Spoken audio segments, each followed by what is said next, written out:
Jumlah penduduk terjejas banjir di 4 negeri terus meningkat. Assalamualaikum dan salam Malaysia Madani. Negeri Sembilan negeri terbaharu dilanda banjir selain satu pusat pemindahan sementara PPS dibuka di Pahang, manakala jumlah penduduk terjejas yang berlindung di PPS di Kelantan dan Terengganu terus meningkat sejak pagi tadi.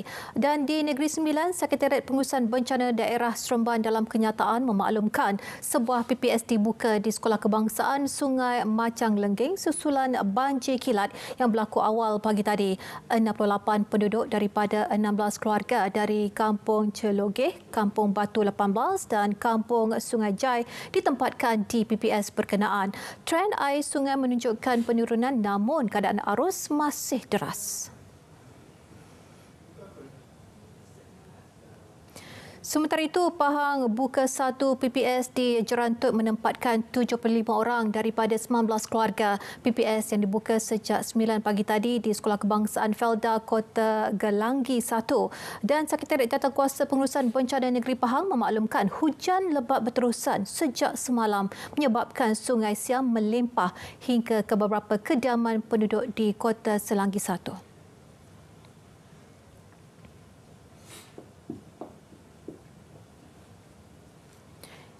Ini pula di Kelantan. Daerah Jeli dan Tanah Merah menjadi jajahan terbaharu terjejas banjir susulan hujan lebat berterusan sejak semalam. Dan ia sekaligus menjadikan jumlah penduduk terjejas setakat ini di Kelantan 1,231 orang daripada 334 keluarga yang direkodkan setakat 12 tengah hari tadi. Dan kesemua mereka berlindung di 11 PPS di sekitar jajahan termasuk Pasir Mas.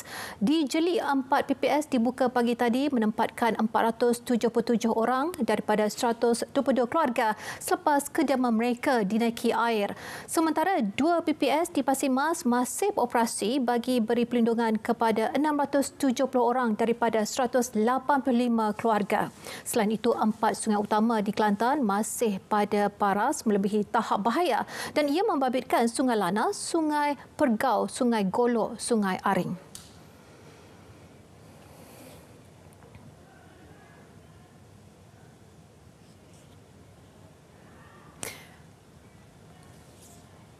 Baik, banjir gelombang di 3 negeri mula melanda Terengganu sejak malam tadi dan setakat 12 tengah hari tadi 4 daerah terjejas direkodkan. Jadi untuk mengetahui situasi semasa, kita langsung saja bersama wartawan Siti Jamilah Hanim Jamil di situ. Jadi silakan Siti Jamilah.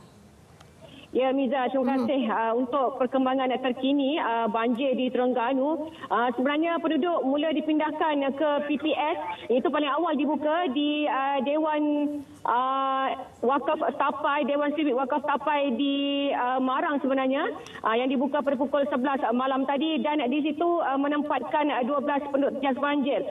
Keseluruhannya setakat 12 tengah hari tadi, 543 penduduk terjejas banjir telah dipindahkan ke 10 PPS di 4 daerah, iaitu di Hulu Terengganu, di Setiu, di Dungun dan juga di Marang.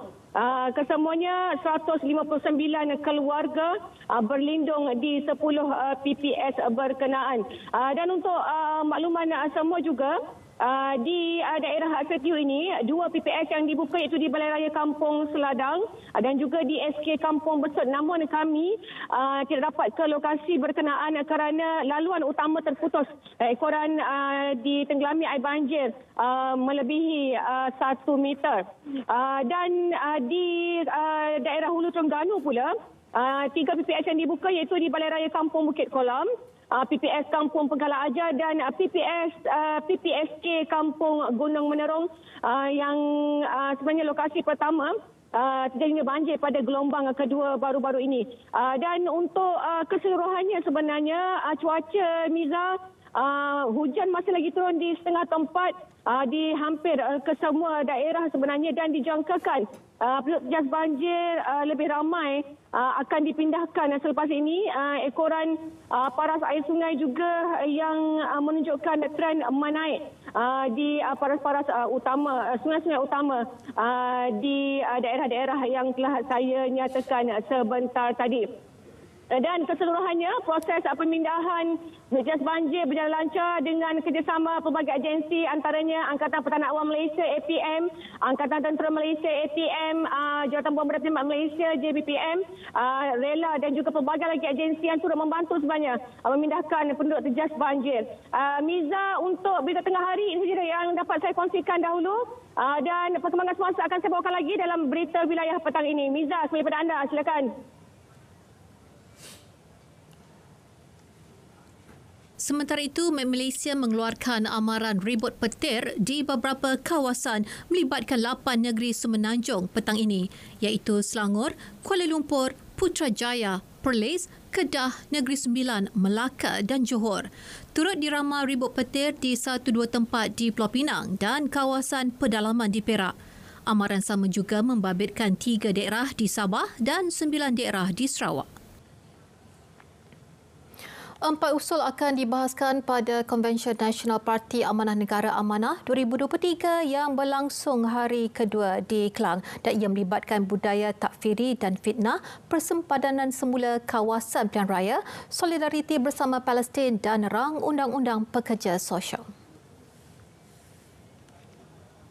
Menurut Jawatankuasa Usul Khalid Abdul Samad, secara keseluruhan sebanyak 89 usul diterima dan daripada jumlah itu, 21 usul diterima tanpa balas, 19 usul ditolak, manakala 40 usul lagi diterima sebagai cadangan.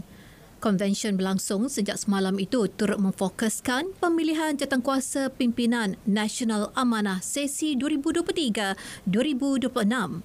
Antara terlibat merebut jawatan pemilihan kali ini, Presiden Amanah Datuk Seri Muhammad Sabu dan Naib Presidennya Datuk Seri Dr. Mujahid Yusof. Seramai 102 orang dicalonkan dalam pemilihan 27 Jawatankuasa Pusat Amanah yang akan memulakan proses pengundiannya oleh lebih 1,000 perwakilan hari ini. Humanitarian Care Malaysia MyCare komited bina semula Gaza selepas musnah angkaran serangan tahap tanpa henti oleh Israel. Dan menurut mengusinya, Datuk Seri Dr. Kamal Nasruddin Mustafa menerusi siri kempen bantuan, 11 juta ringgit kini berjaya dikumpul dengan 5.3 juta ringgit telah diperuntuk kepada pelarian Gaza dan bakinya akan disalur secara berperingkat. 2 juta ringgit dibelanjakan bagi membeli 500 kemah dan 2 ambulans khusus kepada 1.8 juta pelarian di Gaza yang memerlukan tempat berlindung ketika ini. Pembelian kemah sedang dipergiat, manakala 2 ambulans tersebut akan diterima dalam masa terdekat. Jadi MyCare telah membuat keputusan, kita berbincang, kita akan beli kemah, shelter dan kita akan hantar, pastikan insya-Allah masuk ke Gaza supaya ada tempat berteduh untuk rakyat Palestin, untuk ada tempat berteduh untuk anak-anak kecil dalam menghadapi khususnya keadaan musim sejuk ini. Pihak Pasarian Econsave turut menyerahkan 1,500 karton air mineral dan makanan ringan. Kita ada kerjasama dengan MyCare, kita ada melancarkan tabung kecemasan untuk Gaza.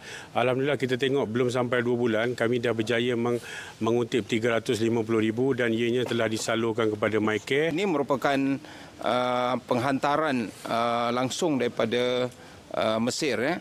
Sebelum ini melalui Humanitarian Care Malaysia juga sumbangan Econsave telah dimanfaatkan, disalurkan melalui pejabat kita di Gaza dalam bentuk perubatan dan sebagainya yang telah dilaksanakan terus di Gaza oleh ibu pejabat kita di Gaza, oleh pengurus kita dan juga sukarelawan kita di Gaza. Ketika ini hanya klinik mobil digunakan untuk merawat bagi tujuan kecemasan. Sementara itu, MyCare sedang mengenal pasti lokasi hub gudang persesuaian di Kahirah bagi dijadikan tempat penyimpanan dan penghantaran barang keperluan ke Gaza. Ia pelanjang kepanjang dan menjimatkan masa sekaligus jaminan agar bantuan sampai kepada mereka memerlukan. So, Ops Ehsan sedang mencari sama ada membina gudang, menyewa gudang sendiri, menguruskan sendiri ataupun berurusan dengan partner yang telah sedia ada di Cairo.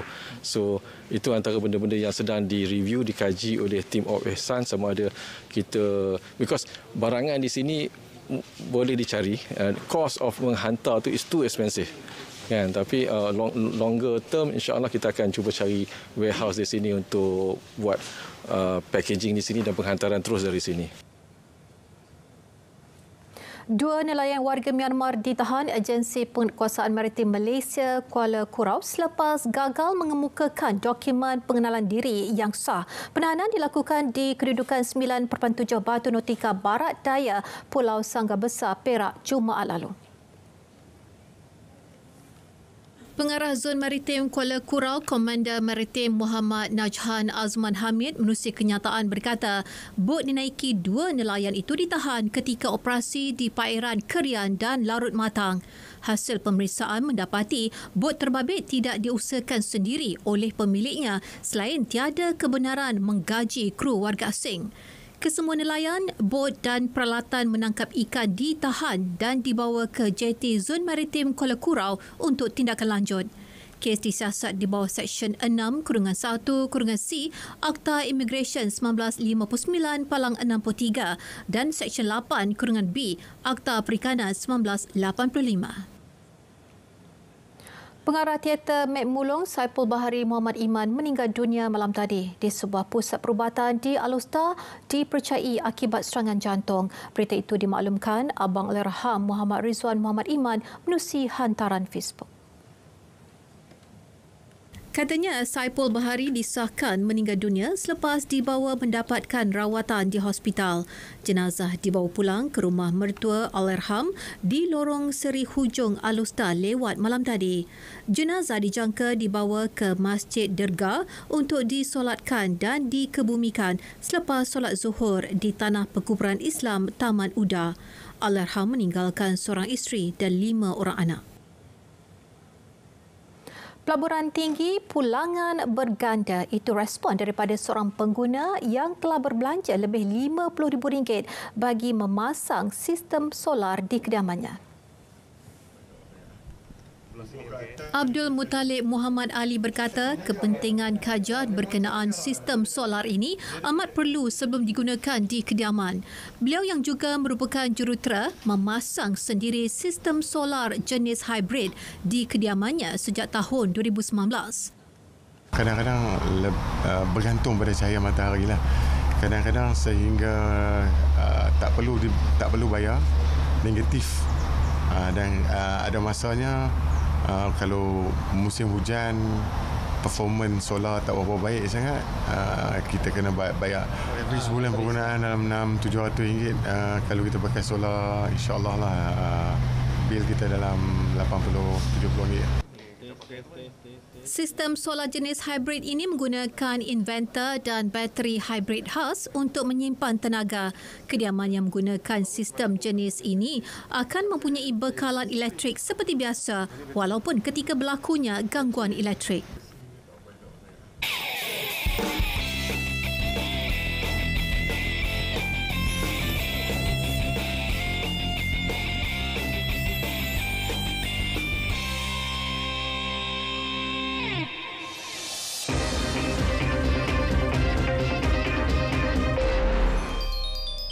Syarikat Takaful Malaysia Keluarga Berhad Takaful Malaysia dan unit milik penuhnya Syarikat Takaful Malaysia Berhad mengumumkan perkongsian baca takaful dengan Bank Muamalat Malaysia Berhad. Menerusi kenyataan bersama, kumpulan insurans ini berkata Takaful Malaysia mendapat akses kepada pelanggan, rangkaian cawangan dan pemasaran Bank Muamalat. Ketua Pegawai Eksekutif Kumpulan Takaful Malaysia, Nur Azman Zainal berkata pihaknya berbesar hati dalam menjalinkan kerjasama tersebut.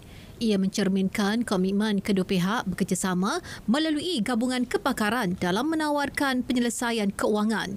Manakala Presiden dan Ketua Pegawai Eksekutif Bank Muamalat, Khairul Kamarudin berkata ia menandakan satu langkah penting ke arah matlamat dalam menjadi bank Islam terbaik Malaysia selain mengukuhkan kedudukan dalam menawarkan pembankan Islam untuk semua. Dengan kerjasama ini, kedua-dua pihak berharap dapat memacu kerjasama di peringkat lebih tinggi dan memberi nilai tambah kepada pelanggan dan pihak berkepentingan. Prestasi industri pelancongan Malaysia dijangka terus meningkat tahun hadapan susulan pelbagai inisiatif dilakukan kerajaan dan juga pemain industri. Dan menurut pengerusi Konsortium Pakatan Pelancongan Dalam Negeri MITA, Uzaidi Udadis, untuk tahun hadapan pihaknya menyasar untuk menarik pelancong dari Timur Tengah yang dilihat semakin berkurangan. Middle East sekarang ni pasaran yang sangat sengit sebab Thailand telah galak lebih ramai lagi. Jadi kita kurang, kalau tengok pergi bintang agak kurang sikit Arab. Jadi kita nakkan bulan depan kita akan panggil daripada ejen-ejen ada Middle East untuk kita tengok balik macam mana apa yang kita boleh promote Malaysia ke Middle East. Of course. Selain itu, katanya bilangan pelancong dari China dan India juga diyakini meningkat tahun hadapan susulan keputusan kerajaan memberi pengecualian visa selama 30 hari untuk pelancong dari dua negara berkenaan. Beliau turut menjangkakan kehadiran pelancong pada tahun hadapan akan melebihi 26 juta yang direkodkan tahun ini. Menurut laporan statistik Jabatan Immigration, jumlah ketibaan itu melebihi sasaran asal Malaysia iaitu 16.1 juta pelawat tahun ini. Hai semua rakyat Malaysia, saya ingin mengucapkan selamat menyambut Hari Natal kepada masyarakat beragama Kristian. Semoga perayaan kali ini disambut dengan penuh keceriaan dan warna-warni. Dalam pada itu, saya juga ingin mengingatkan kepada semua untuk berhati-hati walau di mana saja anda berada. Merry Christmas and Happy Holiday!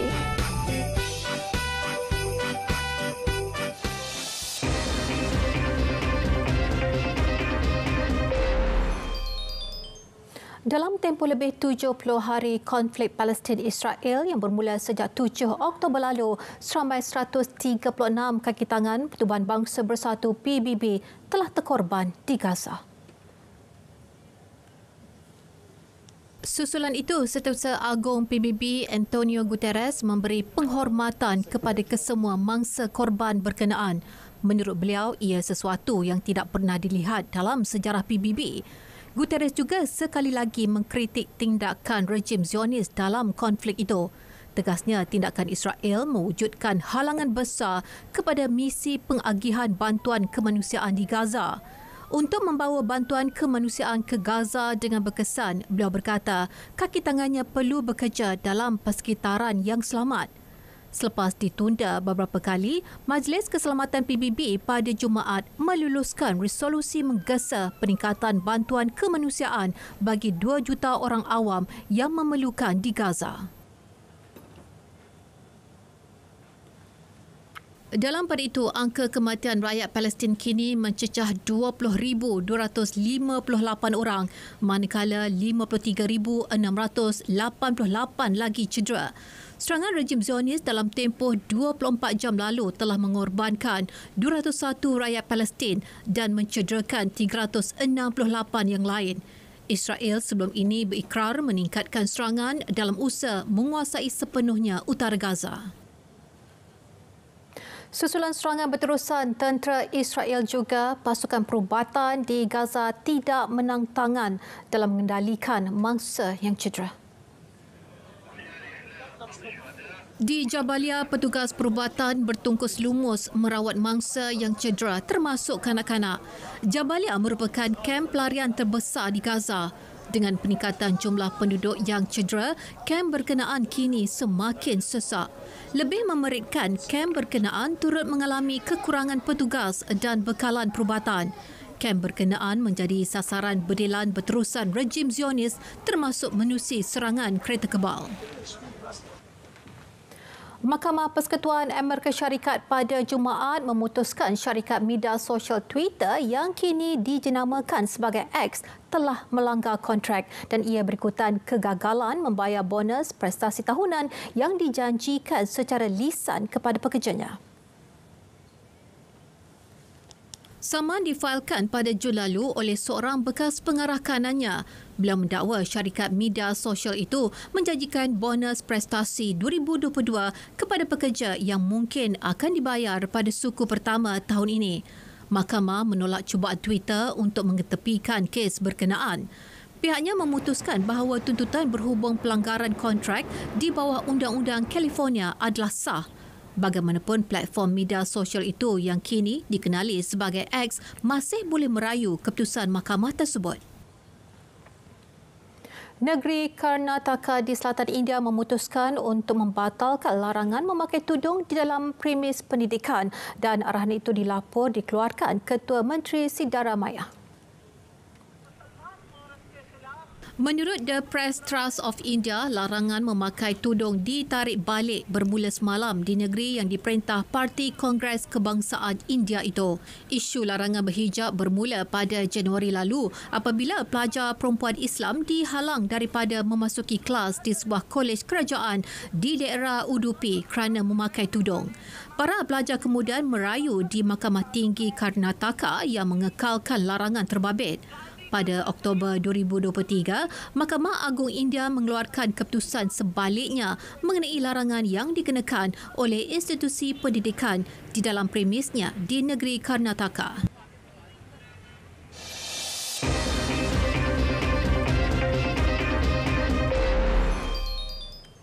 Bola sepak Liga Perdana Inggeris, Arsenal gagal membawa pulang mata penuh selepas diikat 1-1 oleh Liverpool di gelanggang lawan. Pertembungan di Stadium Anfield menyaksikan The Gunners bermula garang dengan mendalui seawal minit keempat hasil jaringan pemain pertahanan Gabriel. Tersentak dengan gol itu, pasukan tuan rumah meningkatkan tempo permainan dan menguasai lebih 71% perlawanan. Usaha The Reds memburu gol penyamaan berhasil pada minit ke-29 selepas hantaran pemain pertahanan Alexander Arnold tenang disudahkan Mohamed Salah. Permainan lebih seimbang pada babak kedua dengan Liverpool dan Arsenal masing-masing berjaya mencipta beberapa peluang.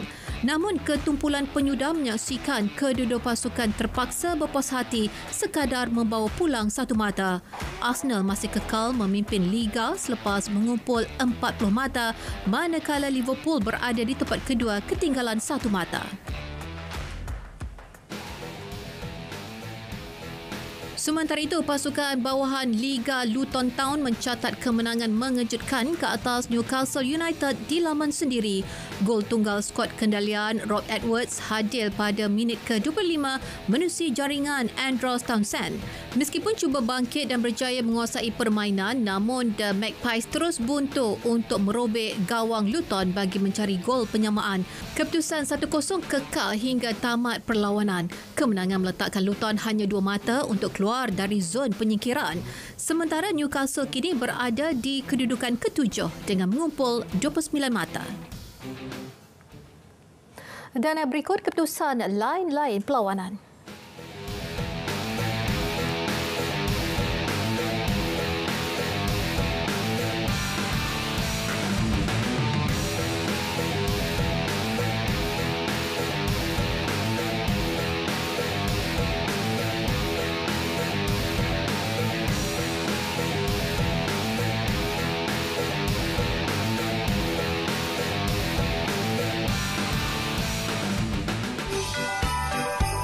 Saya, Hannah Yeoh, Menteri Belia dan Sukan, mengucapkan selamat menyambut Hari Christmas dan selamat Tahun Baru 2024 kepada semua penonton RTM.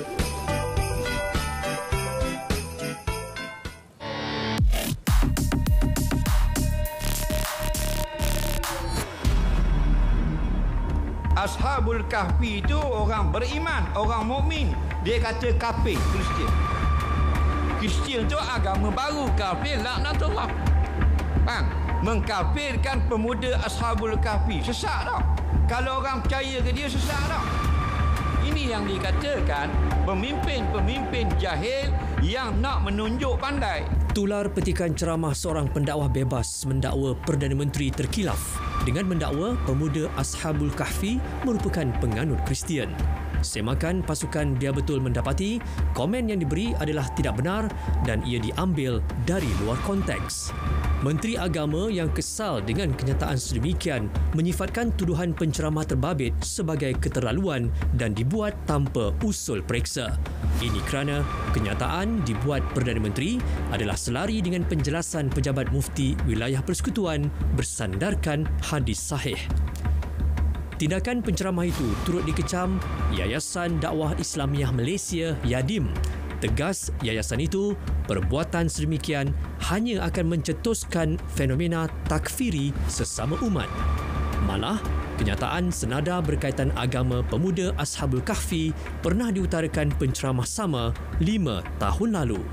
Baca, dengar konteksnya, dan kita seorang pendakwah jangan terburu-buru ikut sentimen politik. Ini masalahnya. Kalau ikut sentimen betul dari segi semangat agama, pertama, semak dulu kenyataan itu benar atau tidak. Keduanya, fakta itu benar atau tidak. Kalau tidak, boleh tegur saya boleh betulkan. Henti sebar maklumat tidak benar, elak perpecahan agama, memainkan isu 3R merupakan jenayah. Terima bahan fitnah atau disyaki tidak betul, segera lapor ke MCMC. Biar betul, tak pasti, jangan kongsi.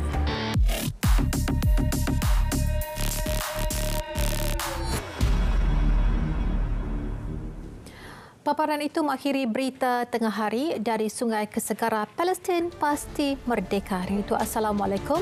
Malaysia Madani, tekad perpaduan penuhi harapan.